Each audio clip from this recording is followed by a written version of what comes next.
All right, hello again. Back with another video. Here is that Real Madrid roundup video that I was talking about in the previous one. So basically, it's been 3 weeks of the season. Real Madrid have played 3 games. Undefeated in all three. Top of the table, so it's looking good.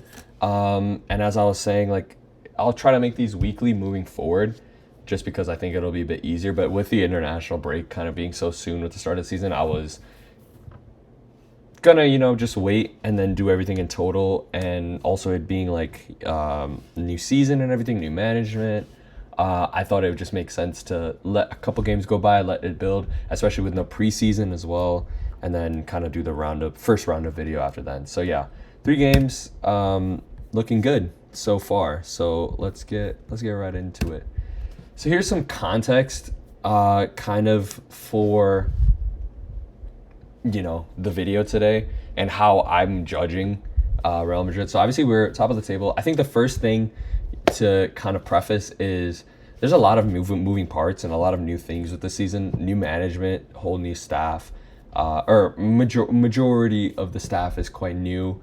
We have a lot of new players, and we're trying not necessarily a new system, I would say, but just like, yeah, technically a new system, but a lot of like new principles. What I do think benefited us is, we didn't have that strong of opposition to open the season. They were kind of foundational matchups and helped us kind of grow into the game more and kind of progress and use these games as like almost glorified scrimmages to figure out. Not to say that we didn't take them seriously. I think Madrid took these games seriously, and there's a reason why we're 3 wins out of 3. Great defense, only conceded 1 goal, and all that. And our defensive structure has been so great. We've conceded, I think, a total of like 1 or 2 big chances this season as well so far. So yeah, that's kind of the context of how I'm viewing this.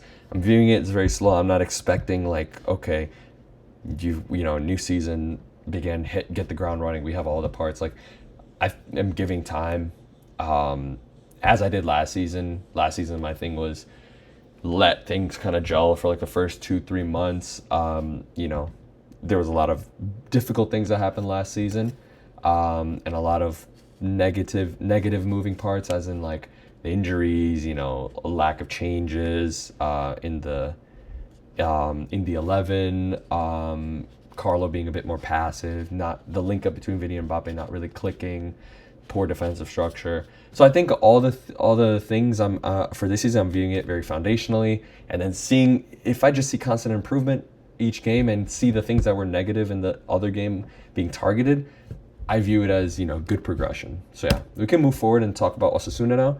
So this is the game that we opened the season on. 1-0 victory courtesy of an Mbappe penalty. I would give the game rating overall like a 5 out of 10. This is the lineup that we went with. I think it's a good lineup. Obviously with Camavinga out, with Bellingham out, Massantuono only arriving, I think 3 days prior to this. I think it's a good lineup that we went with. The back line is really, really nice to look at. I think this should be our starting back line, moving forward for the entirety of the year. I think this is our best back line. The midfield of Güler, Tchouaméni, Valverde, that will probably stay consistent all the way until Jude is fit.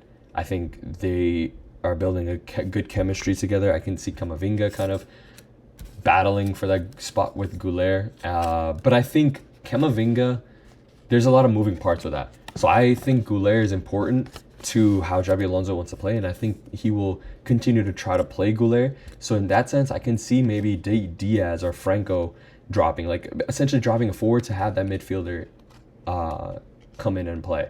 So you play with like 4 midfielders instead of 3 midfielders and 3 attackers. But yeah, we'll see.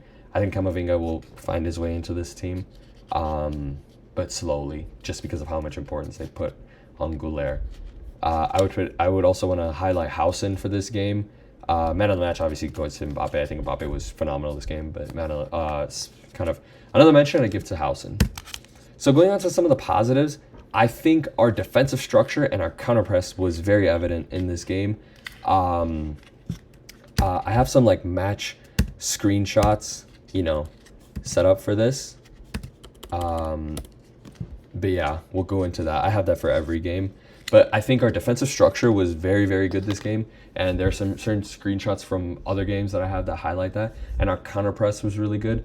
I liked the intensity that I saw out of Goulet, I saw out of Tchouaméni, out of Valverde, out of Mbappe, out of Vinny as well. I think Vinny and Mbappe have that intent of like setting the tone in the press, which is what I talked about in my Real Madrid Thoughts 2 video. I just think it just needs a little bit of work in structuring it, in being a bit more disciplined in how you press. I think Vinicius, especially on his curved runs going from like out to in, he needs to learn how to block the full back pass and kind of account for maybe a midfielder picking up one of our midfielders picking up the other midfielder. So if he can curve his run kind of out to in, that is something that he could work on. Also, like curving them runs down if he wants to press a pivot.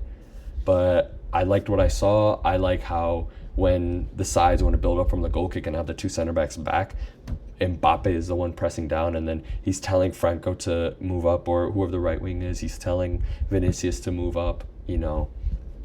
That goes into like his intensities and his intent. Another positive I saw, he's getting involved everywhere, which I really like. I like to see the new signings gelling. I think Carreras and Housen especially, I think they look like they've been playing for Madrid for a very long time. Carreras was in our academy beforehand, but now, being bolstered into the first team, he looks comfortable. I think it was a kind of get it done type of game. It's like, yeah, just, new season starts, just win regardless. I think our goal for this, up till the international break was just win all 3 games, no matter what. We won all 3 games. You can't be mad at a win. And then another thing I want to highlight is substitutions made by Xabi Alonso. You can see that Vinny was substituted out, Diaz, Trent, Goller. I think he made good substitutions. I think he made substitutions at the right time. I think he substituted the right players that were playing well. He continued to leave in players that, you wanted a different dynamic out of, and maybe they weren't playing as well. They subbed out, which I like. Trent didn't have the best game, so he went out for Carvajal. I'll get into that, actually, Carvajal for the Oviedo game. And then Diaz as well, just ineffective. You want to see what Franco does. So yeah, I think those are some positives. Here's some game screenshots that I wanted to highlight.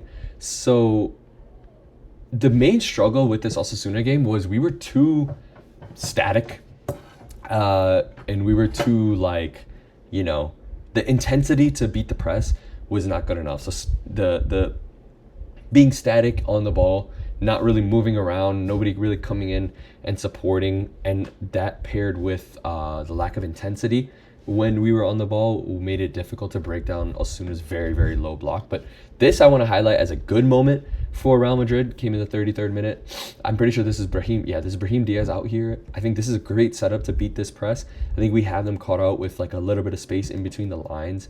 Valverde making this run out, I really like. This pushes a man back, creates space right here.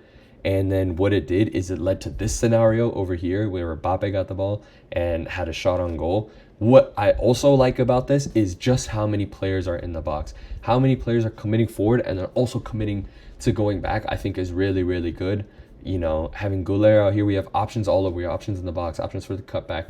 Mbappe can take a shot. We have 2 guys very out wide holding, the width. There's so much combination play that is possible in this these sort of situations. And so seeing Xabi Alonso telling players to commit to the box when we are in possession. You see it on corners too, where if we win the ball off a second ball off the corner, the center backs stay in the box. Tchouaméni as well stays, in and around the box, which is really, really good. We're having that box presence, pinning those.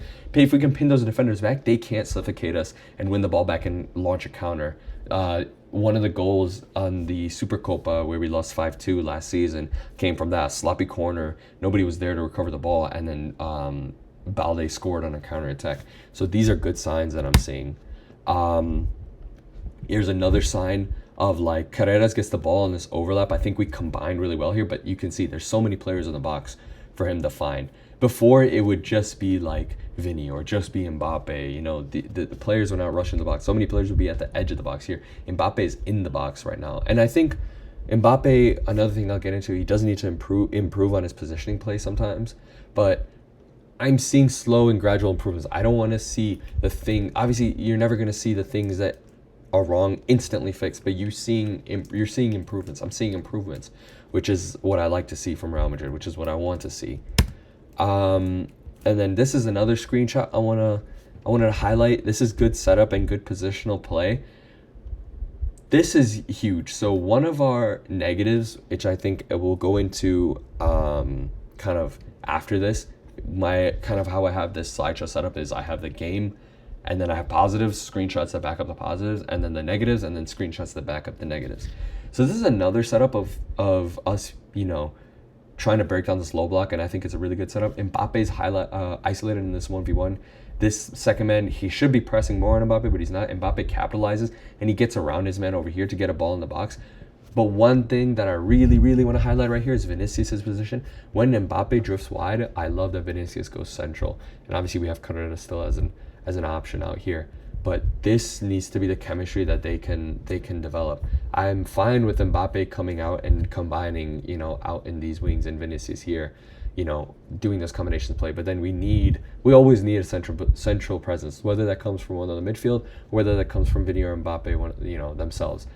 If Mbappe is out here, Vinny needs to be in here. If Vinny, is in here, Mbappe needs to be on the wing. If Mbappe is in here, Vinny needs to be out on the wing. Like, we need players in these positions constantly. Tchouaméni also being high over here. Tchouaméni, I think he's one of the pillars of this team, and you really get to see that in the Oviedo game. Yeah, this is a good positional play. This is good breaking down of the low block, and I think this is a direct result of what Xabi talked about during halftime, because the first half of this game was, really bad, really static, not many chances created, and we were lacking in these zones a lot.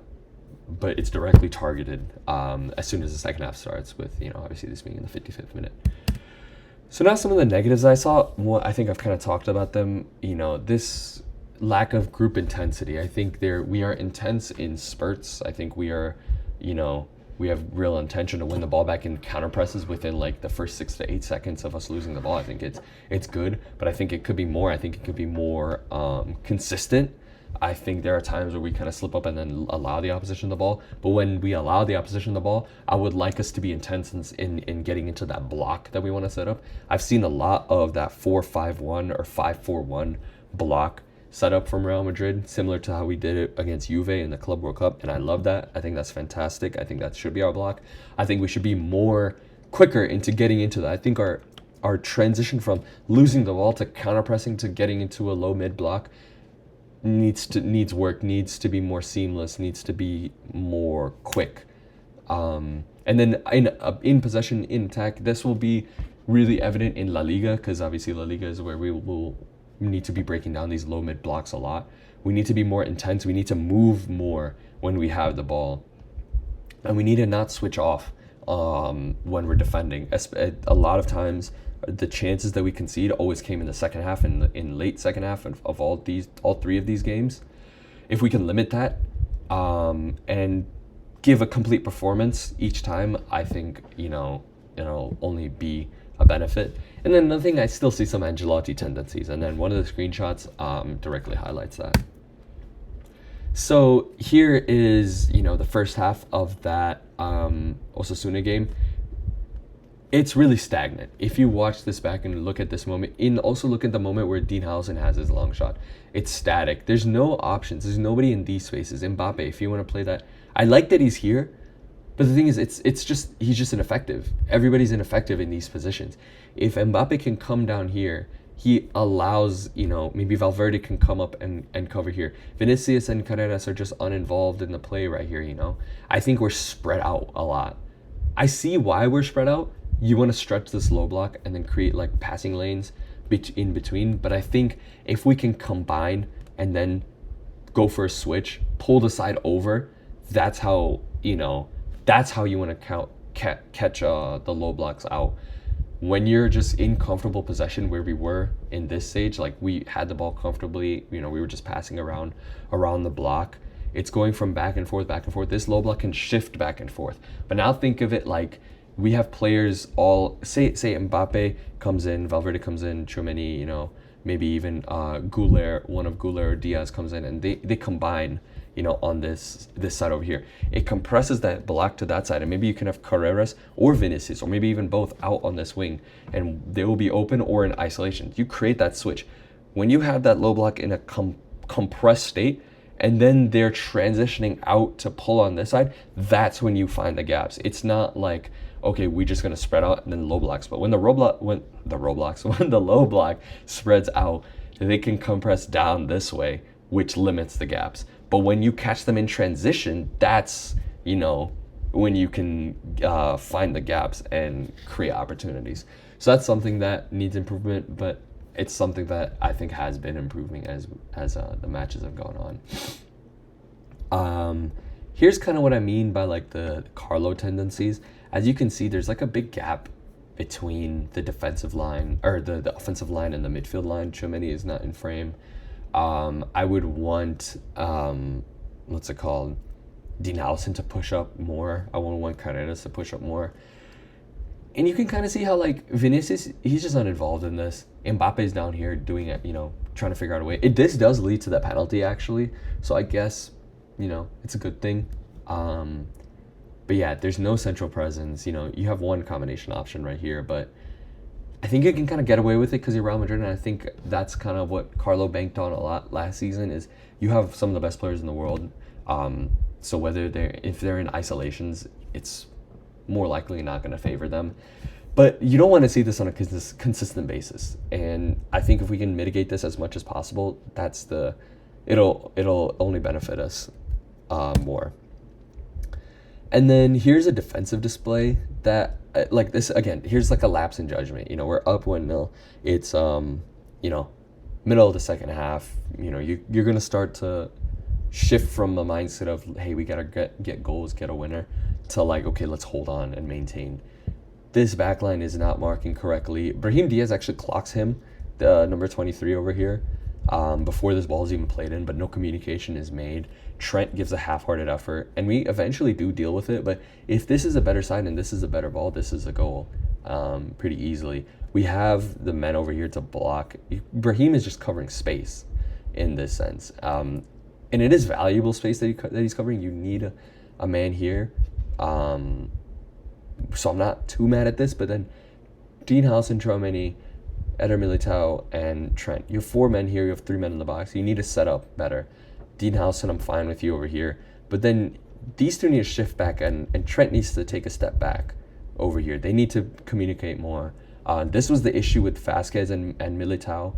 If you watch the Dortmund game where we won 5-2, the Gittins goal comes from a miscommunication like this between Vasquez and Militao. So yeah, while I think our defensive structure is good, and I think we've been really great in counter-pressing and winning that ball back quickly, when we're in situations where we're facing a side that's going to have more possession than us, and is really good at creating chances, we can't be, this type of stuff can't happen. One thing I also wanted to mention with this is I think Carvajal is leaps and bounds above Trent in these sort of situations. I think he organizes the defensive line really well, and that's just because of his experience and him being a veteran in the side. So I think in certain games I can see Carvajal kind of taking Trent's spot, and maybe Javi Alonso can find a different role for Trent. I don't know, but we'll see. We'll see how that pans out. Now into the Real Oviedo game. Much better game from Real Madrid. A shuffled side that won 3-0. I don't think it was like a display that was much better than the one against Osasuna, but 3-0 instead of 1-0, and I saw a lot of progression from the first game. So I'd give this one a 7 out of 10. I think the man of the match of the game was Tchouaméni. I think Tchouaméni was everywhere. He won the ball back for Mbappe's first goal. He's like one of the spines of this team. Again, Mbappe with his brace, he's just been on fire. I think he's been Real Madrid's best player so far. And also Carvajal. I think Carvajal was fantastic this game, and it just proves I think we're just so much more stable with him in the squad. I think we're still experimenting with Trent. Experimenting, that's not the right word, but like we're trying to figure out what the best system is to play Trent, because Trent has qualities that are gonna break this side, in a good way. Like he has game-breaking qualities, We just need to figure out how we can get the most out of that, maximize that, and we do see some of that in the Mallorca game, which we'll get to. So yeah, some of the positives. It's very evident. It's kind of seen now that Mbappe, Tchouaméni, Housen is like the spine of this team. You know, that those are the players that this team is kind of being built around. When I say spine, it's like literally like the central, like, you know, thing that holds everything together. I think Tchouaméni, Housen, and Mbappe are that, and I think it's a fantastic trio to have as our spine. I noticed a different sort of structure off the ball, which I think is really cool to see, that Xabi Alonso's trying different setups to try to mitigate different things against different opposition. In this game, we were in a 4-2-3-1 a lot off the ball, to help, you know, reduce that half space kind of availability for Oviedo, having Tchouaméni and Valverde as the pivot, and then Arda above them, with Mastantuono and Rodrigo out wide as like left midfield and right midfield positions instead of out and out wingers, and then Mbappe just at the top. Another positive from this game was the ball recovery speed and the counter pressing. We had 2 goals come from this. I think a lot of the players showed a good intent and more consistent intent this game. And then I also think the spaces between the lines are being utilized well. I think Xabi Alonso saying like we didn't work on in low blocks a lot in practice so far after the Osasuna game. Directly in this game, I think there were improvements, and I don't think Oviedo played as haram of a low block that Osasuna did, but they did play a low block, and we did much better this time against it. So now into some game screenshots. One thing over here I wanted to highlight is one between the lines. We have Tchouaméni and Housen. Housen pushes up so high. He actually just becomes a pivot player in possession, which I really, really like. I think he's really great on the ball. I just would like it if there was Militao here instead. When he did that, I think Rudiger will be fine, but Rudiger needs time. Rudiger needs time to recover still. Tchouaméni here, and then you have Mbappe, Rodrigo's right here, you know, holding the width, and then Carvajal is on this side. But you have Valverde and Mastantuono in between the lines. I think Mastantuono brings the qualities that Jude has, and he's we need to utilize those qualities, or we need to maximize those qualities essentially. So he's great at receiving the ball back to goal and turning. He's a great player on the half turn. He's a great player that combines the midfield with the attack. And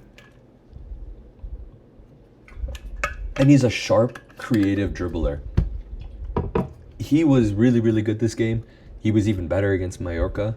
But these are like over here, this all leads to I believe a Rodrigo shot that is blocked. But like Carreras, Mastantuono, Mbappe, Rodrigo all combine here, and it all comes from him being in this sort of position. I think also this is a great setup to kind of beat these low blocks and maximize the space. I like how there are players in these spaces.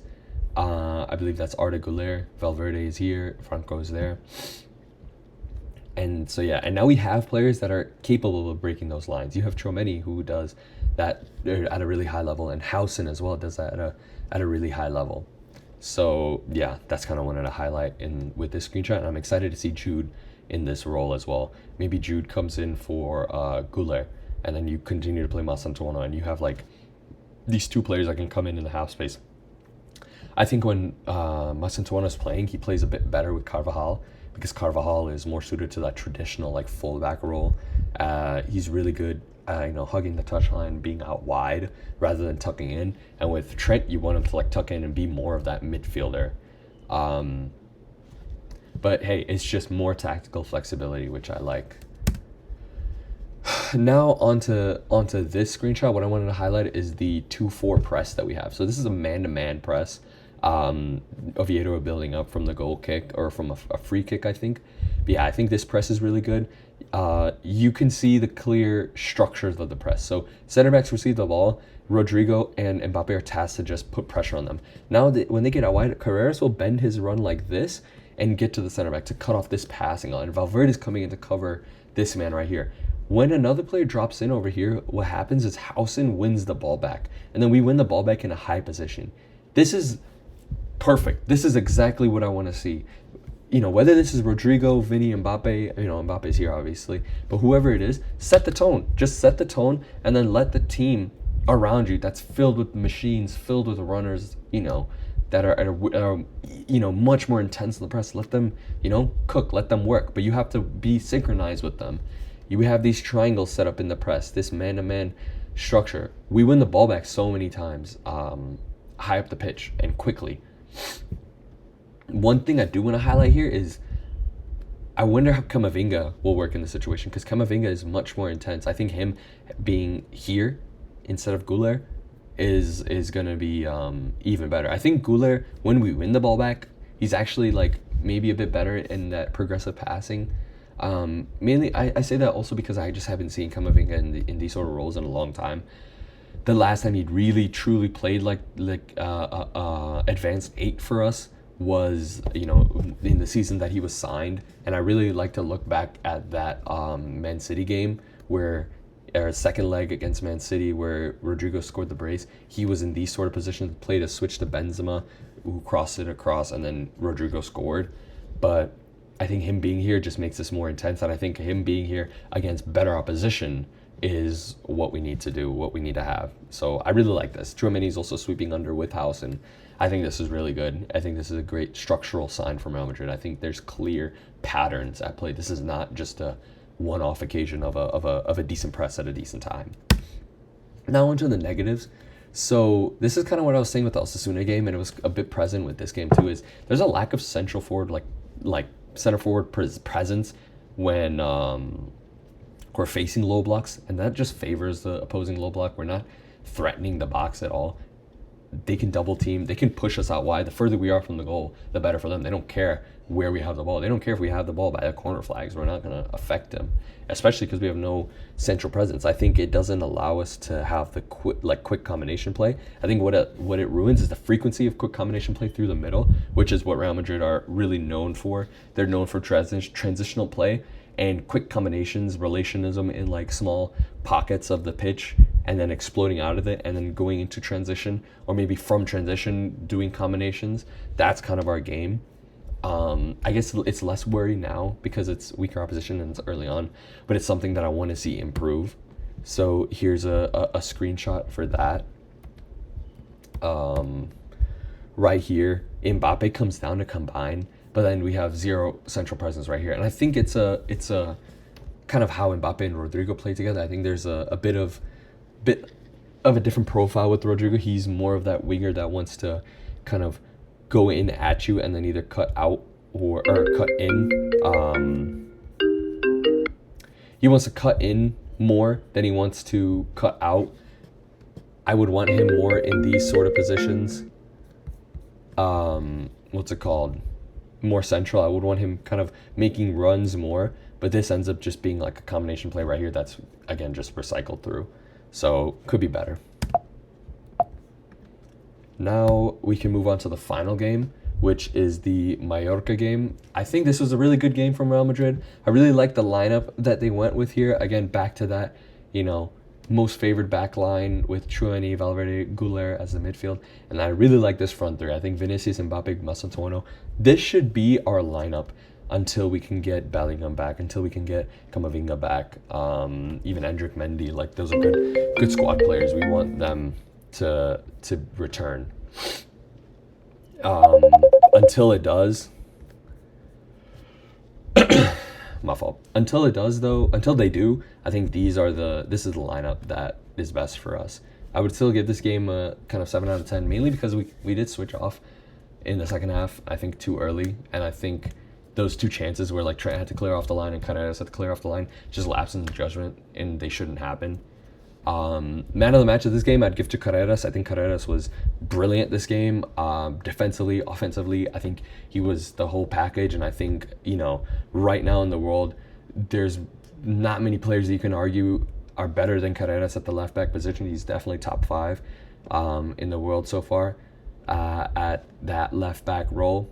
I think Trent in possession was brilliant today. I still think we need to help platform him better. In defense, we need to have cover. Liverpool did so well in help covering for Trent in the back, because The problem with Trent is one, he's not. I'm not gonna lie and be like he's a fantastic defender. It's just a situation. He's an average defender, I would say. People overrate how bad he is. He's average, but his strengths are up the pitch. His strengths are here. This is where Trent is gonna hurt you a lot. That leaves so much space behind that needs to be covered. And when you have Carreras as well as all action, you want him up the pitch as well.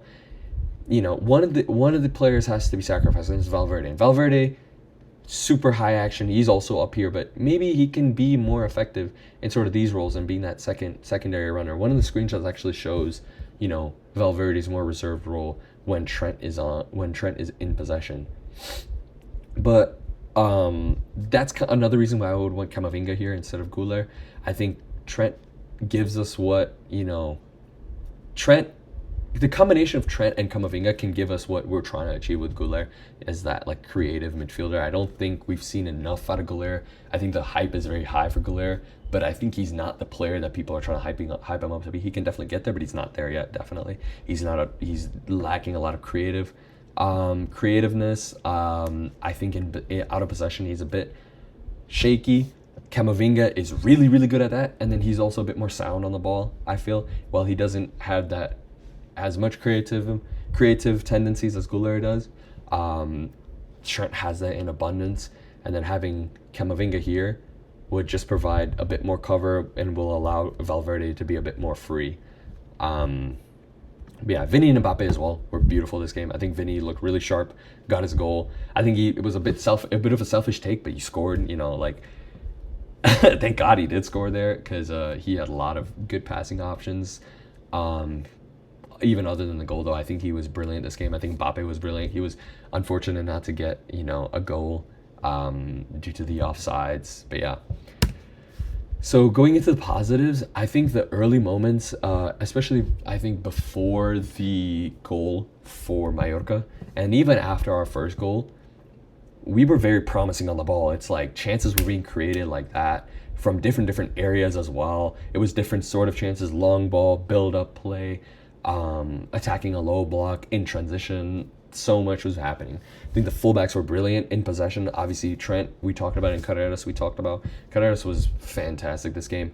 One thing I did see that was different is they inverted a lot more. I saw Trent a lot in the middle edge of the box area, and Carreras also coming inside and covering Vinny.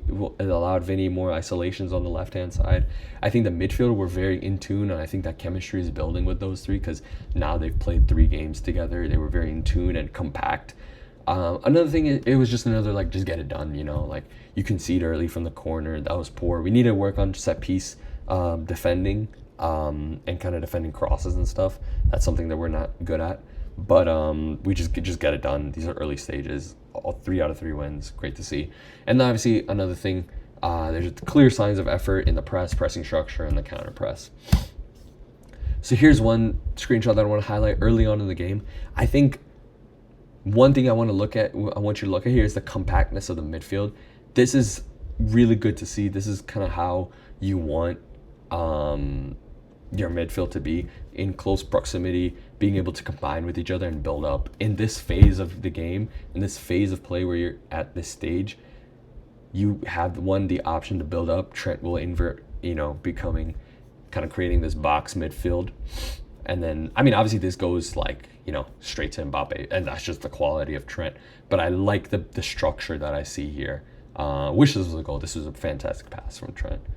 But yeah, this I think is really good to see, and it's a good sign that was not really as present in the first game. It was more like, hey, stay between the lines, and kind of it was more of an individual kind of improvement mindset, whereas this was felt more a bit team-based and more compact and kind of group-based, if that makes sense. Here's another screenshot I want to highlight. And what I like about this is the decrease in pitch size. So we had a throw-in over here. You see everybody is in the frame right now. 1, 2, 3, 4, 5, 6, 7, 8, 9. I think one player is out of frame here. I think it's actually, it's Militao. Militao's out of frame. But all these players are, there. They're ready to combine. This is signs of possession play being the focus. You have 3 players right off the throw-in, combine, get out of that tight maybe press that they'll do right off the throw-in to win the ball back. You have options right here. midfielders high, Housen in line with the midfielders, Trent also pushing high, Mbappe and Masantuono pushing back the center backs, pinning the center backs back, creating spaces over here. This is what I like to see. This is what we didn't see in a screenshot that I highlighted earlier. If we can just go back to that, like this.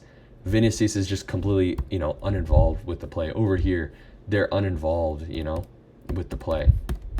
But over here, everybody's in close proximity. Everybody wants to combine. Everybody wants to join in on the play. Here's another screenshot that I want to highlight is the pressing intent.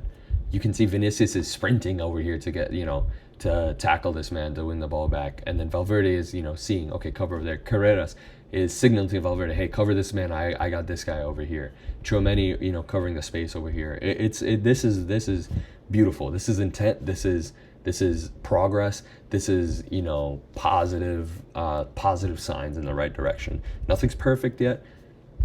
We still need to get better. Vinicius needs to get smarter in the press. A lot of team needs to be more conjoined, more together in the press. But loving that I'm seeing this. I think the ball recovery stat is the most important stat for Real Madrid this season so far. Here's one more screenshot. So what happened here is Vinicius came in, I think on this play right here, slide tackled, won the ball back, instantly is up on the pitch running. This ball is played up from one of the three over here into Güler, and then played through to Mbappe, who is unfortunately offside. And then, he chips the keeper and is unfortunately offside, so the goal doesn't count. The only gripe with the situation is, see Güler over here, he did the right thing to play this ball, but this is him right after he takes his first touch. The ball is over here. This ball has to go now. This ball has to be played right now. And this is what Ozil would do. Turn, touch, go. That's a sign of chemistry that still needs to be built with these two. That's a sign that Güler needs to become a bit more sharper on the ball. He takes an extra touch and then he plays the ball. And it does help the weight of his pass. I think, obviously he has more control of the ball. He took a touch. You can kind of calm down and then play it. But he needs to be able to play this now. Otherwise, then this is 3-1. This is easy. This is the goal. Mbappe's still going to convert. Those are the kind of improvements I want to see. I think Camavinga plays his ball instantly. Maybe not as well as Güler, but yeah, they this pass needs to be played instantly. And Bellingham plays this pass instantly with great weight on the pass. So yeah, Güler, just get better at that. Being a bit more sharper, a bit more quicker. But again, great pressing. Players are high up the pitch. The center backs are up here. Trent is right here, and boom, we're just launching straight into this counter attack. Or straight into the transition. So the negatives, again, is just more of the same a bit. There's not enough movement and urgency, I think, and we showed that really early on, but then towards the end of the first half, it kind of dwindled down, and then towards the end of the second half, again, it sort of dwindled down. Yet to see a full complete performance. I think there are some judgment lapses in defense from Housen and Trent. And I'll get into those because, especially for Housen, I highlight the players at the end. But yeah, Trent, we just need to, again, learn how to platform him better, and he needs to improve in the 1v1 situations as well. There's a lack of intensity still missing, and I think Camavinga and Jude will help improve this. I like our defensive structure, but I think it's not as good as it can be still. I think our rest defense is good. Against these weaker sides, we can get away with having less players at the back, but it needs to be a bit better, and that can only happen if our attack can be more intense and move with more urgency, because if we're just stagnant and then we have more players at the back, it creates a disconnect, and then boom, you get back into the same problems we had last season, and blah, blah, blah. So, for example, here's the rest defense. So Masantuono starts over here, he runs inside, loses the ball. Trent makes this big overlapping run. I like this overlapping run that Trent made, and I think it's the right thing, but this is exactly what I mean. Masantuono loses the ball here. Trent is pushed up in this role, in this position. He's doing what he is best at. He's best at this position. When Masantuono comes in, maybe one of the players over here gets the ball, they play it over to Trent, and then there's a goal scoring opportunity because of Trent's amazing crossing ability. But Masantuono loses the ball here. Now they're caught out. We have a 3-1 in defense. 4 players attacking. It's fine over here. We have intense players. We have Valverde, Militao, Housen, great, too many great players in recovery runs and all that. And eventually we win the ball back. It's not that bad. But against bigger sides, against better sides, these are situations that they're going to capitalize on, you know? And maybe that means Carreras, instead of being this high, drop down a little bit. Maybe that means Masantuono. Well, what this does mean is Masantuono, hey, don't lose the ball in this situation, you know? It didn't happen often. I think Masantuono is still great. I think he has a really, really bright future ahead of him at the club. But yeah, these are situations that we need to be, you know, better prepared for in the future. Another situation here, this happens actually, like you can see, this is at 9:07, this is at 9:21. We won the ball back really quickly. Trent plays the ball from this position into Mbappe, and Mbappe is offside. This ball just hits the side netting. But what I want to see is like Vinicius run into the box here. Masantuono run. Like 2 out of these 3 players make sprints into the box. There's going to be, Mbappe gets the ball here, and there's ends up being a good amount of space right here. If Masantuono can push over here, maybe he can pull one of these guys out, and then Vinicius can attack that space, and maybe Mbappe can either play a cutback, you know, or whatever. But it ends up Mbappe's in this position, and he just hits the side netting. It's offside at the end of the day, so it doesn't matter. But that's the intensity that I want to see. I want to see that, hey, like, you want to win this game. I'm not that upset about it because it's not a high stakes game. It's 10 minutes into the game against Mallorca. You know you're going to get chances, but in big moments and big games and Champions League games, that's the intensity that I would like to see. And here's one other, you know, negative before we get to the roundup. This is another Carlo tendency. One, there's a huge gap between the forward line and the defense right now. So you have Masantuono that's back here, which is great. Arda Güler's back here, that's great. You need one of Mbappe and Vinicius needs to be here. They both cannot be up there, you know. Another thing, we're so static as a defensive line right here. They easily, you know, play this 1-2, and Muriqi gets a shot off. It doesn't result in anything. It's not like a crazy good opportunity, but one of them needs to be back here to cover the men over here. So that allows either Masantuono or Arda Güler to press him with more intensity. This guy should be being pressed with a lot more intensity. Masantuono is down here on his own. One of the other 2 needs to be down here as well. These are areas where we'll get exposed by big sides. And also, we're just too static. This is fine. You can defend it against sides like Mallorca, sides that are like worse than you. This is like, you don't need Mbappe Vini back here. But we're also just too static. And that's why I think we're really good at ball recovery, but our just overall defensive structure and just defending as a unit needs improvement. But I'm sure Xabi Alonso already knows that. So now to like round it all up.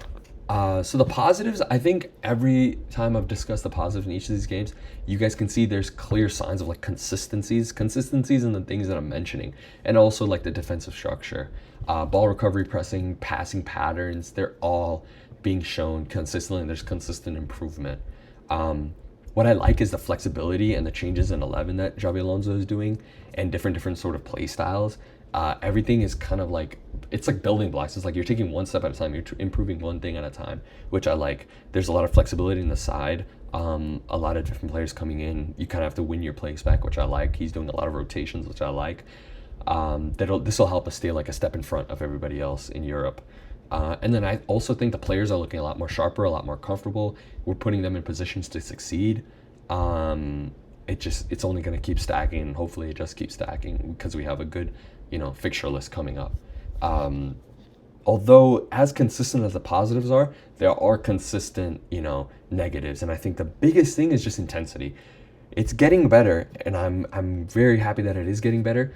It just needs to keep going, you know. Keep it moving. I'm happy that it's happening. Like I said at the start of the video, I'm looking for slow progress, and I'm seeing slow progress, but there are certain situations where I see us, you know, switch off, and it's consistent across those 3 games where like the last sort of 10-15 minutes we're switching off. That needs to change. I've just mentioned this before, how we need to work on setting up defensively as a unit and a block. And then also we've just seen like kind of easy opponents so far. So I would treat these kind of 3 games as like a bit more than like preseason or something like that, you know? But yeah, so I think that's a good little roundup. Here are the players that I wanted to highlight. Number 1 is Mbappe. He's the best player on this team right now. He is the squad. He is the guy. that this team needs to be built around, and I think everybody's starting to understand that, and the system is being built in that way. It's like when Mbappe goes wide, it's not telling hey Mbappe stay central. It's like, okay, when you go out wide to combine, one player needs to cover up there. There are some positioning work that he needs to improve on in how he goes out and combines and where he goes out to combine. And I think his chemistry with Vini needs to build. But I think that Mallorca game was the best game that they have. The Oviedo game and the Mallorca game are two of the best games that they've had playing together. Gave me sort of similar signs of how they played together in May at the end of last season, which was really, really good.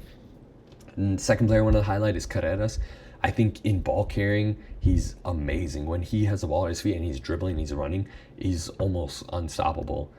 He has endless stamina, which is really, really good for Vinny. I think it'll help him a lot having that sort of cover behind him. He's very secure on the ball, and he's very good in those combination plays. He does need to work on his 1v1 defending a little bit. I think he is still really good, but I think he can definitely improve. And he needs to, I think, demand the ball a little bit more. I think he is great on the ball. I think he needs to develop on the ball more in terms of his like passing and all that. So when he has more of it, that's how you can kind of improve. And then the third player I want to highlight is Dean Howson. He's a he is a generational talent at center back. I don't think he's anything less than that. He will be one of the greats.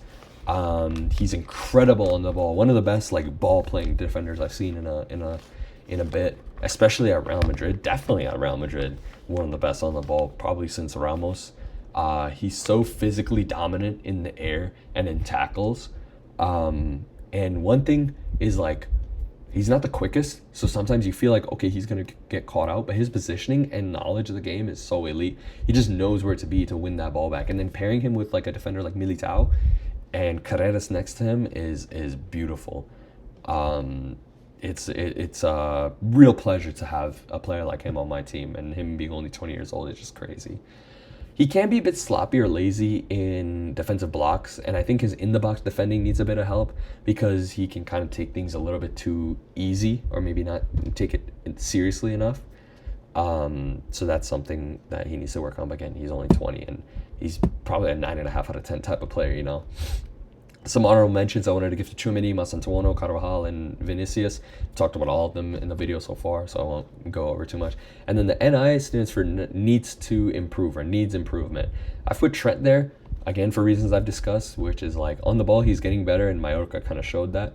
But defending needs, more help there. And we need to try to figure out, we need to configure him a little bit more. We need to work on it because we've never dealt with a player like this at a position like that. And then I have Arda and Valverde. So these two I want to talk about because I'm not saying that they've been bad. I think they've both been good. Valverde has been brilliant. Arda has been brilliant.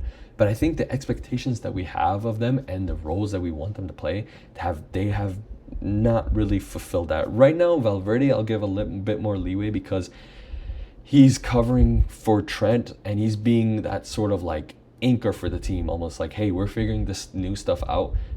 Then to platform the other players to help figure that out, I'll sacrifice a bit. But I think he's being utilized a bit poorly. I think when we are off the ball, his position, his pressing, and then the positions that he ends up after pressing prove to be liabilities because then they create gaps, and Arda Güler is not the type of midfield to help cover for those gaps, and then you're leaving Tchouaméni on an island. Another reason why I think Camavinga or Jude, one of the two, will help a lot. One of the reasons why I also think we should play with 4 midfielders instead of 3 and 2 attackers instead of 3, which just helps that. But it can happen. We've seen that the 4-3-3 can work. I think Valverde, when we, as the season goes on more, will start to he'll start to pick it back up. But not to say he's been bad. He's just been a bit under the level, under the radar, I would say. And then Arda Güler, he's been good. I just think his hype and the player profile that people have in mind for him is just not what he is. He's not this like tempo setting, or he's not there yet, I would say. He's not this like elite tempo setting, creative, midfielder, like 6-8 hybrid. He needs to develop on that. He's been like a 10, like a right-sided 10 or a right winger for his career, and he has the qualities to be that sort of 6-8 that we need. Physically, he needs to develop. I think creatively, he's not proven enough, and I think he doesn't demand the ball enough. I think how we played him in the Club World Cup was better than how we're playing him now. Playing him a bit more deeper, you know? But I think that will happen when Jude comes back. I think when Jude comes back and you play Arda with Jude, Goulet will drop down lower. But I need Goulet to be quicker in his passing and all that, because we have great players that, can pass and like tempo set in the sense of Housen, or like Housen, Arda Güler can be one of them. Trent, Tchouaméni, all these players are good at that. So I just need to see more out of Güler in what type of midfielder. And I'm just struggling to make out what type of midfielder he is, So I think he just needs to work on that a bit more. When Jude comes back and we see him in that Club World Cup role, I think it'll improve because he was really good at the Club World Cup. And now moving forward, so I think we have a really good fixture list moving forward to build momentum. We have Camavinga coming back, Endrick Mendy as well. I think we can easily continue our win streak, and then we have like good tests as well with Marseille and Atletico. I think Sociedad will be a great test. I think Sociedad are a pretty decent side, definitely better than the first three that we faced. Maybe Mallorca, you can argue, are a bit better, but this will be a good game. I think Marseille is a great test. They have like obviously Aubameyang, Greenwood. They have a good squad. Marseille will be a good test at home, and then we have a stretch of pretty easy games. These should be 2 wins as well.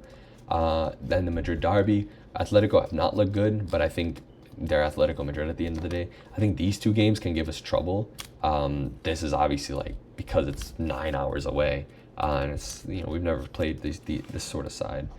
And then obviously Atletico Madrid. It's always going to be fireworks in the Madrid derby, but I think we have a good fixture list coming up to build momentum. I think we have good players coming back, and I really want to see, by the time we get to these 2 games, I want to see like a big step. Something in the squad should take a big step forward, whether that be Vinny returning to Ballon d'Or level, whether that be us becoming this free-flowing goal-scoring side, whether that be us becoming even more secure and compact at the back in both ball recovery, counter pressing, and block defending. So yeah, that's about it. That's kind of the whole slideshow that I had prepared. Hope you guys enjoyed it.